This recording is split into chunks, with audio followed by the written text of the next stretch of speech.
That's when I realized I wanna make a difference, change other people's lives, give hope even for a moment, use my name for good, and change the game I could. You are fearfully and wonderfully made. God has already equipped you with everything you need to walk in your destiny. You are rich in talent, spirit, and finances. You just need to claim it and walk in it. You are medillionaires, rich in a medley of riches. Welcome back, medillionaires. If this is your first time on my channel, thank you so much for joining me, and I ask that you please hit that subscribe and thumbs up button if you like what you see. So today I'm going to be talking about the top 5 toxic beauty ingredients. And here recently I've been really concerned with all of the chemicals that we've been putting into our bodies, and so I am attempting to start and do better with certain things. So yeah, of course that led to me doing a little bit of studying on toxic beauty, toxic everything, all of the chemicals that are in our daily products and our daily just everything we use for cleaning, those types of things. And I am working on a skincare series, so if you could just please answer this poll above and let me know what your main skincare concerns are. So let's get into it. The first toxic ingredient that I want to talk about is parabens. And I know that those of us who are in the natural hair community, we know a lot about parabens. And they tell us in the beginning, parabens are a no-no. Of course, I started hearing different, and so I went back to being lax on parabens. However, after a little bit of studying, I found that they are a synthetic preservative and they keep products from going bad. So that's good for the person who's selling the product, and it's also, we like our products to last longer without mildewing or molding. And so that's one of the benefits to them. However, parabens do enter your skin. Our skin is our largest organ of our body, and chemicals can enter through our skin into the most important organs that keep us going. They mimic hormones, and therefore cause cancer, especially breast cancer, and it's also known to disrupt the endocrine system.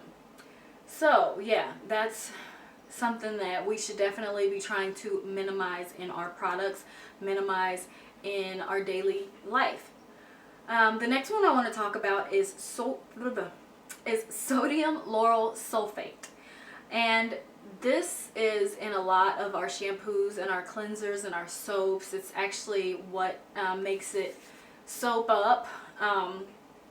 And it actually emits toxic fumes. And it emits these toxic fumes when it's heated. So even if your skin were to heat up, or if you were to cleanse your face or your hair while you're in the shower and the steam is heating that up, you are then inhaling those toxic fumes. It's also a known skin irritant. So for those of us who may feel like we have sensitive skin and we're dealing with some of those things, it may be because of that ingredient in our skincare.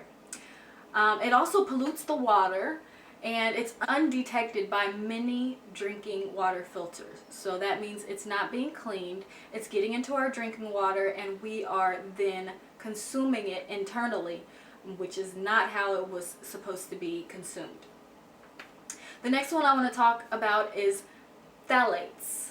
I am not sure that I'm saying that right, but that's the way it looks like it's spelled.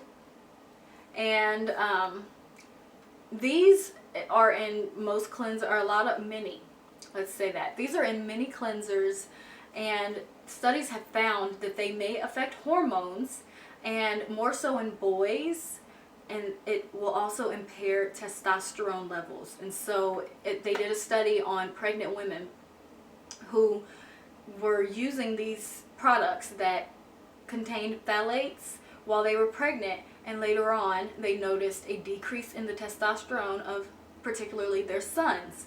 And so this is definitely not a good thing.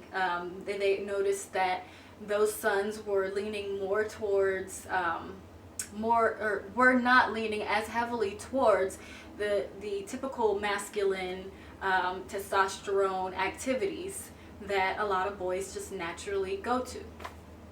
So yeah, that's definitely something we want to minimize. And last but not least, formaldehyde. So they have found that in the last few years they came out with the fact that it was in Johnson & Johnson baby products. And I guess Johnson & Johnson made a declaration that they would eliminate those ingredients that were, or they would eliminate the formaldehyde in their products. And what we're finding though is that a lot of products don't use formaldehyde, so you're not going to see that on your ingredients list, but they use other chemicals that how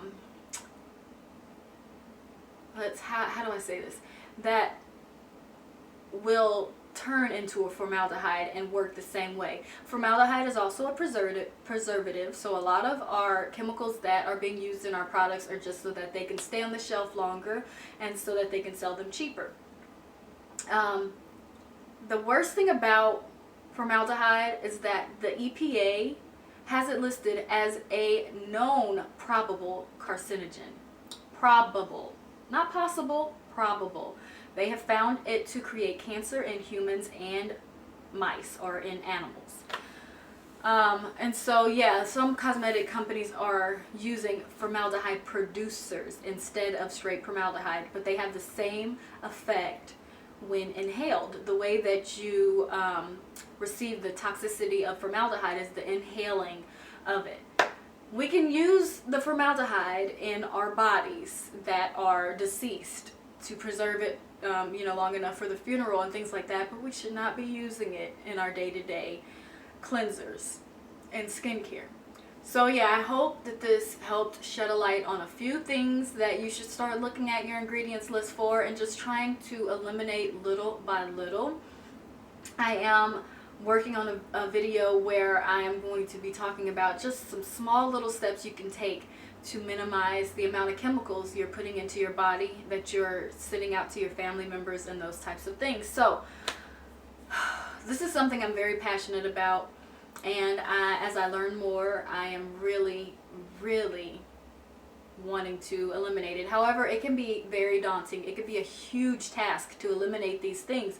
It's in everything. Everything we're used to has these chemicals in them. So I just suggest, one by one, start making decisions that will change it, even in the little bit, just a little bit. You'll look up in the next few years, you'll look up and you'll find that you have eliminated a lot of things. And so that's my suggestion. Once again, thank you for watching, and I hope I was able to help you, at least in the least bit.